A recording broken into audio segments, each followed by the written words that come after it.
Welcome back into Yellowhammer Radio on Superstation 101 WYDE. Andrea, Ty, Scott Chambers, Steve West, manning the phones at 866-551-9933 if you want to be a part of the show today.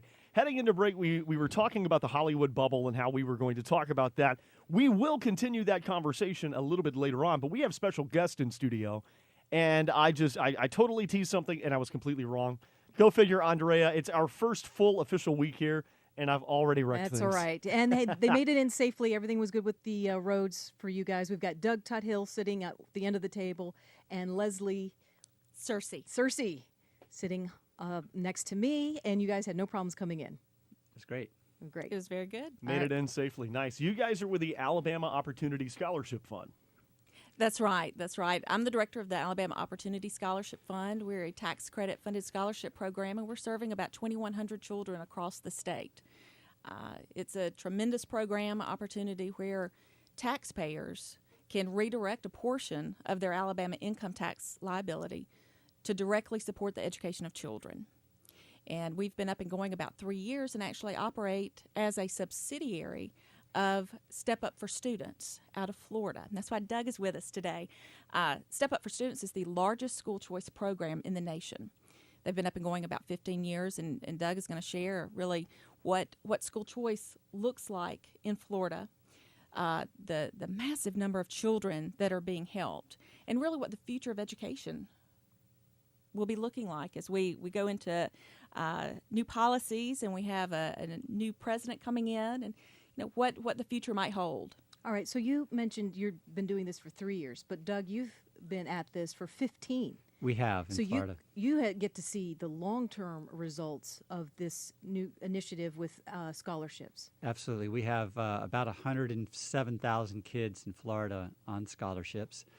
They're able to attend about 1,700 schools across the state, private schools. Okay. And really it's about equal opportunity.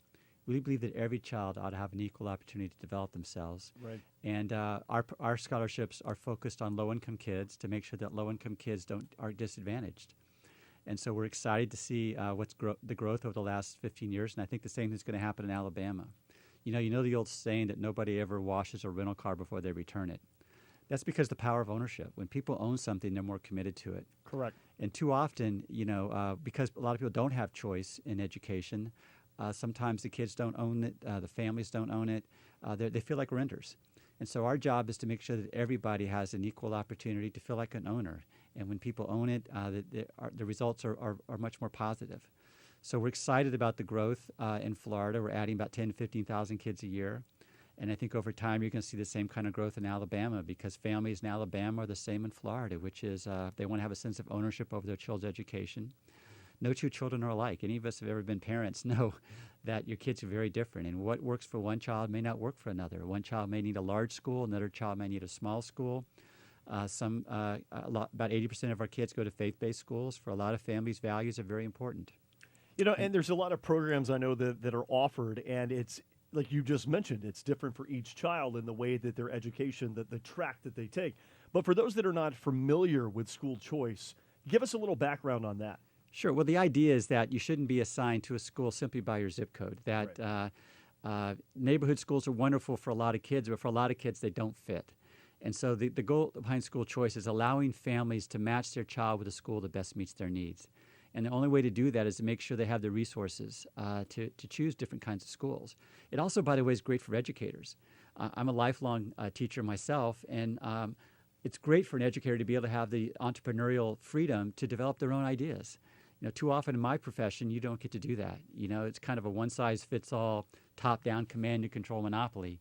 And the chance for educators to be creative, to be innovative, to create some diverse learning environments for kids, it's good for educators, it's good for teachers, and it's good for families. So I think it's a wave of the future. Leslie mentioned the new president and the new potentially Secretary of Education, Betsy DeVos. Yes. Who is a great champion. She's been a great advocate for us in Florida. She's been a great help to us. She's a woman who believes passionately in equal opportunity for all children. I think having her as the Secretary of Education is going to be a great boon for children in the country. It's going to be a great boon for equal opportunity. And I'm just very excited about the leadership that Betsy's going to bring to education in the United States. Since you went down that road, you feel that this new appointment by Trump will expand even more the school choice within states, or at least free up states to have that choice? Absolutely. Obviously, the federal government has a very limited role in public education, and it should. But she has a great bully pulpit, and she has a lot of experience in these programs around the country. She's very knowledgeable about what works and what doesn't work. And I think she's going to be going into states around the country saying, you can do better. Here's some opportunities for you to expand more opportunities for children. And having her leadership and her vision, her experience is really going to be great for all families, particularly those families that today don't have choice. If you're wealthy, you can pick the neighborhood where you buy your home. You can provide transportation that other families can't provide. But Betsy understands that every child deserves the same opportunity, and having her as an advocate for our country's children will be wonderful. And you mentioned, obviously this allows for choice for parents regarding their kids and what they know about their kids and where they want them to be. But kind of as a side effect, this affects schools too, when people have the power to say, I'm not going to your school. What's interesting in Florida, what we found is that the neighborhood schools that have been most impacted by our program, that is, kids take our scholarships and go to another school, the academic achievement in those schools also increases. And I think a lot of it has to do with the competition effect. Yes. They raise their game. And I think that's critical. The other thing is that our program like the program here in Alabama, we tend to attract high-poverty kids into the program, and we reduce the concentration of poverty in those neighborhood schools. That also is a real help. Yeah. So giving those families the power to have new choices, to go outside their communities, is a win-win for everybody. It's a win for the neighborhood schools, and it's a win for the families that take these choices. So it's great all the way around. I mean, it's America, right? Right. And we're built on freedom. We're built on choice. We're built on that entrepreneurial spirit, and that's what school choice is all about, is building on those basic assets. And I love the fact that, it's not limited to the zip code that you were born into. You're able to reach out and seek education in better schools. Yeah, and again, a lot of it has to do with the fit. Right. Not everybody that goes to Harvard has a great experience. Yeah. I mean, there is no such thing as one size fits all for anything. Right. And so that's really what this is about. Is let's get out of the one size fits all mentality. Let's appreciate the diversity of our children and our families, and let's make sure that we have enough educational pluralism, enough educational diversity to meet the diverse needs of every child. And we haven't done that. It's been a failure of ours. And I think with Betsy DeVos's leadership and with the movement around the country, hopefully we're moving in this direction. I have a question for you, Leslie, because we met at Hoover Tactical Firearm on Yes, the night we that they had the did. shooting. Although I didn't shoot it, I had to leave. But Where we will be again on Wednesday night, and Yeah. hope everyone is out there from 6 until 8 p.m. very beautiful segue there, Scott. I'm looking forward to seeing you there again. I am Yes. planning to come. Yeah. Good. good. Look forward to seeing you. I was talking to you as we were kind of waiting around, and you were explaining some of the details that this was all new to me. I'm ashamed to say, and you were mentioning how not only does it benefit the student and the parent, but people who have that are investing or basically directing their tax money can have a sense of complete ownership over where it goes by donating a certain amount, right, to your scholarship fund. You want to explain that again? Sure. So businesses as well as individuals like you and I that have a heart for children, that have a heart for education, especially those children who are low income, that are from those high poverty families. Almost 80% of our children are minority. Mm-hmm. This is an opportunity to really give them a chance that they would never have otherwise. And so you can take that liability, those funds that you would otherwise pay directly to the state. This gives you an opportunity to pay those to us, and then we then provide that in scholarship to those children. So basically, we're paying our taxes as good Alabamians to the state, but instead of just sending off our tax returns, we're actually designating, I want X number of months. Is there a limit? There is. For individuals, there's a cap of $50,000. It's the maximum that you can give, or 50% of whatever your liability is. And that's over a lifetime. That's not over a yearly. It's 1 year. Okay, so Just during 50,000 your per tax year. Okay. That's right. I'm sorry, Scott, you can only get 50,000 this year, but Oh, my gosh. Thank you. Thanks for letting me You know have to that. find other ways. Appreciate it. But for corporations that have liability, Right. there's no cap. It's 50% of whatever their liability is, but there's not a dollar cap. Oh, wow. So there's a huge opportunity. And what we have in Alabama, we've got tremendous demand by parents and kids for this opportunity. We've had 15,000 children apply for this program over the last 3 years with no real marketing. I mean, it's really been word of mouth, their parents going to church, going in their neighborhoods, talking about this. So there's tremendous demand. But what we've got to have a similar demand from the taxpayer saying, this is an important program for our state, and we're going to do everything that we can to see that this succeeds and that it can grow. And that's one of the reasons, we love our partnership with y'all, because you really help us get that message out there to those people who have the heart for what we're trying to do. We're absolutely thrilled to get the message out, because somewhere out there might be a business person, a businessman or woman who wants to take their tax liabilities and say, now I have to send it in, but now I can actually defer, did you say 50% of it? 50%. So, my gosh, they could add so many thousands of dollars to your scholarship fund and know that it's affecting minority children who want a better education. And it doesn't cost them a dime, right? It doesn't cost anything. That money's going out one way or the other. The question is, am I going to target it toward helping needy kids, or is it going to go someplace else? This guarantees that you can make sure that your tax dollars are really making a difference. It's an amazing contribution. Yeah, I think it's an amazing contribution. Yes. It's really good. I want to talk about, when we come back from break, we've got to take a break here, but when we come back, I want to talk about how to get more involved with this program, and also if someone is out there listening right now as a parent and they would like to get their child involved, what they would do. That's coming up next here on Yellowhammer Radio. This is Yellowhammer Radio.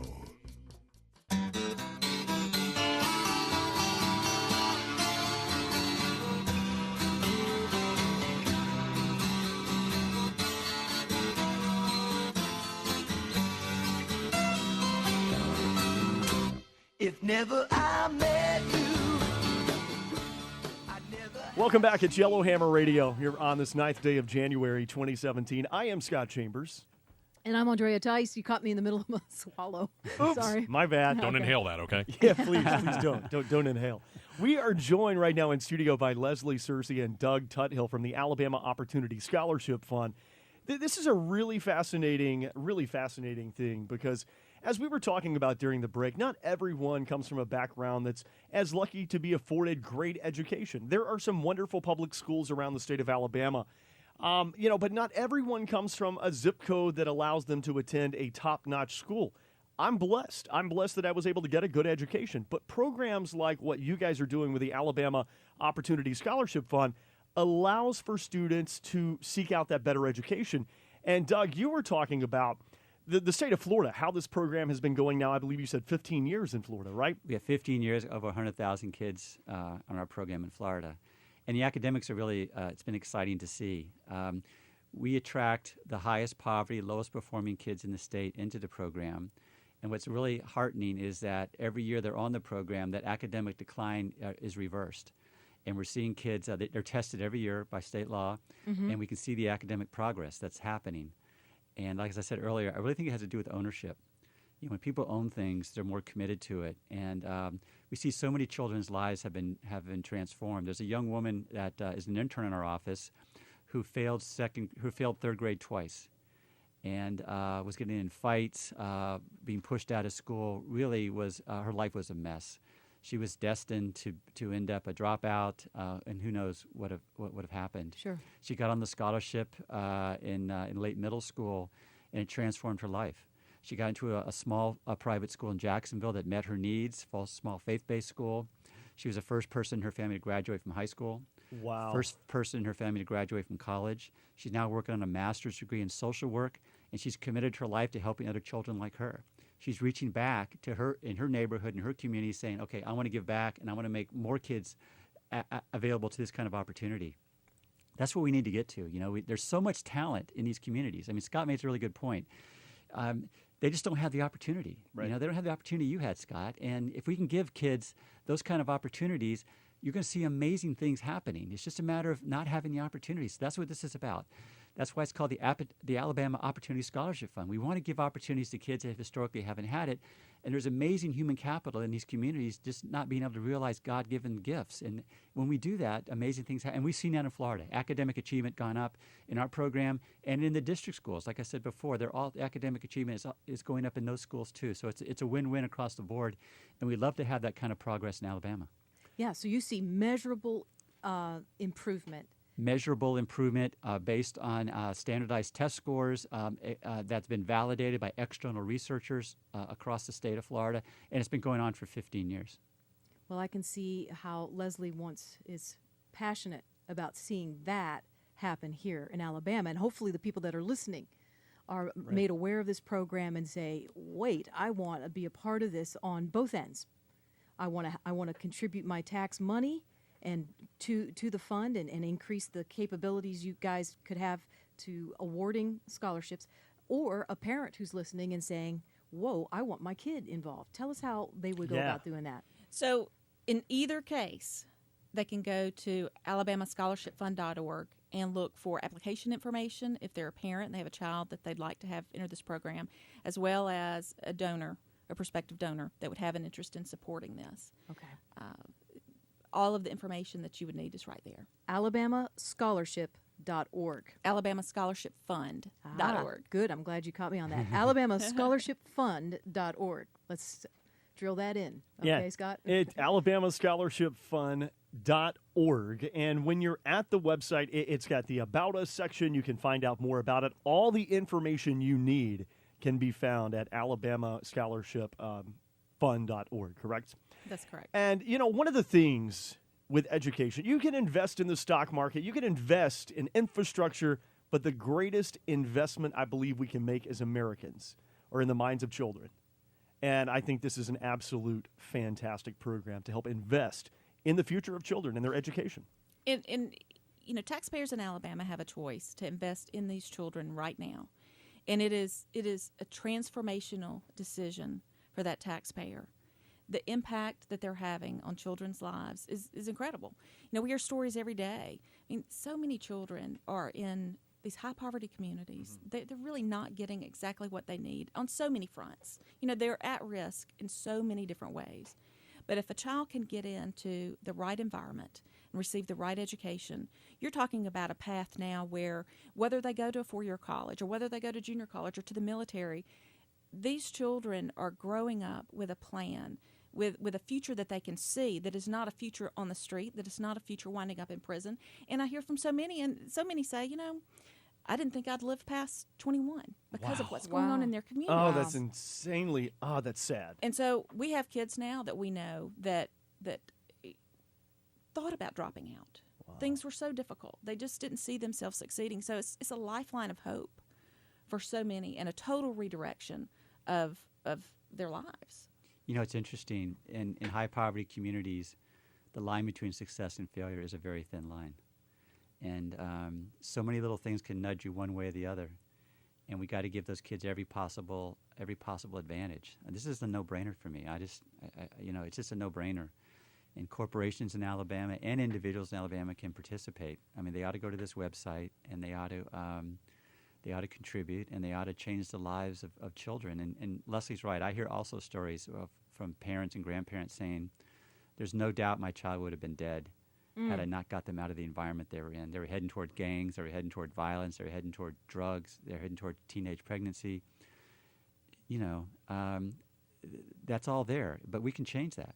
I mean, we can change it. It's not predetermined. We can, by giving children more opportunities, we can change the direction of their lives. And why would you not do that? Yeah, these are our future doctors and lawyers and governors and presidents. And let's change it. Let's do something better. And this sounds like a much better option. Or our future criminals. So that's exactly right. Make your choice. Right. Yeah, make your choice. I can't imagine as a private taxpayer or a business not wanting to have some ability. Talk about what do you call it? Return on investment. Yeah, the ROI. Where you actually say, I'm putting this much money, and I know just based on your testimonials that this is a life or death issue. Right. And my tax money is going to go somewhere where it counts. Right. And I'll see the difference, and our state will see the difference. It's a no-brainer. Yes, it is. Absolutely. We have a call that wants to ask some information about the Alabama Scholarship Fund, and Dorothy is standing by. Hello, Dorothy. Welcome in. You are on with Leslie and Doug. How are you? Hi, all right. Well, not necessarily asking about the fund. I'm wondering, where the money comes from, and does that help get kids to where they need to go? Because over here, there was a vote a few years ago, a black representative, some desegregation order. Well, he was coming up for there was an election coming up, and I think he did it just to pander to the black vote, to move kids around, to go. They were having to be moved out from where they lived to go further away to go to a school that was like more white. And the Huntsville City schools get the same curriculum. They all have the same education. Now, whenever tornadoes went through, there was a brand new brick school, really nice. It's on the corner of Governor's Drive here, Dorothy. Town. And it's a bar and a brewery now. And I see kids sitting outside schools waiting for their parents to come pick them up because they can't walk home near their neighborhood where they. Well, what this fund can do is help people get them out of going to schools in that type of neighborhood. This can get them going to a private school in a different location. And I implore you to go to their website, which is Alabama Opportunity Scholarship Fund. Actually, it's Alabama, and there we go. It's alabamascholarshiphfund.org. Check out the information, and hopefully you can find some information on the website there, Dorothy. Yeah, it really is about choice. It really is about letting families match their child with the learning environment that best meets their needs. And, when the government assigns you to a school, sometimes you don't have that sense of ownership. Yes. We're so glad that you came in. It was great to meet both of you. See you again, Leslie. And we're hoping that we'll continue to get the word out for people in Alabama to know about the Scholarship Fund. Go to the website, sign up kids that are in need or at risk, and contribute their tax money. And they get to write it off. There's no cost to them to apply it to your scholarship fund. Let's do the website again. Absolutely. It's alabamascholarshiphfund.org. Leslie Searcy, Doug Tuthill, thanks for being with us here today. Thanks, guys. We We appreciate it. Thank you. We're back for Hour 2 of Yellowhammer Radio right after this.